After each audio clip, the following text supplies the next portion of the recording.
கிருஷ்ணகிரி மாவட்டம் போச்சம்பள்ளி அருகே விபத்தில் கோமா நிலையிலிருந்து மீண்டு வந்த டீ கடைக்காரரின் வறுமை நிலையை பார்த்து காங்கிரஸ் கட்சியின் மாநில பொதுக்குழு உறுப்பினர் எல் சுப்பிரமணியன் நிதியுதவி வழங்கி குடும்பத்திற்கு உதவினார்.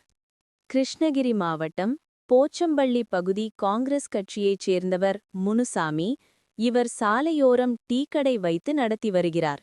இந்த நிலையில் கடந்த 2 மாதங்களுக்கு முன்பு சாலையை கடந்த முனுசாமி மீது இருசக்கர வாகனம் மோதியதில் முனுசாமி தூக்கி வீசியதில் பலத்த படுகாயமடைந்த முனுசாமி கோமா நிலையில் மருத்துவமனையில் சிகிச்சை மேற்கொண்டு வந்தார். பின்னர் நீண்ட நாள் சிகிச்சைக்குப் பிறகு தன் நினைவு திரும்பிய முனுசாமி வீடு திரும்பினர். இருப்பினும் டீக்கடை நடத்த முடியாத காரணத்தால் முனுசாமியின் அவரது குடும்பம் வறுமைக்கு தள்ளப்பட்டது. இது குறித்த தகவல் அறிந்த காங்கிரஸ் கட்சியைச் சேர்ந்த கிருஷ்ணகிரி கிழக்கு மாவட்ட முன்னாள் காங்கிரஸ் தலைவரும் காங்கிரஸ் கட்சியின் மாநில பொதுக்குழு உறுப்பினருமான எல் சுப்பிரமணியன் முனுசாமியின் வீட்டுக்குச் சென்று குடும்பத்தினருக்கு ஆறுதல் கூறியதோடு அவருக்கு நிதியுதவி அளித்ததோடு 2 மாதத்திற்கு தேவையான அரிசி பருப்பு உள்ளிட்ட பொருட்களை வழங்கினார்.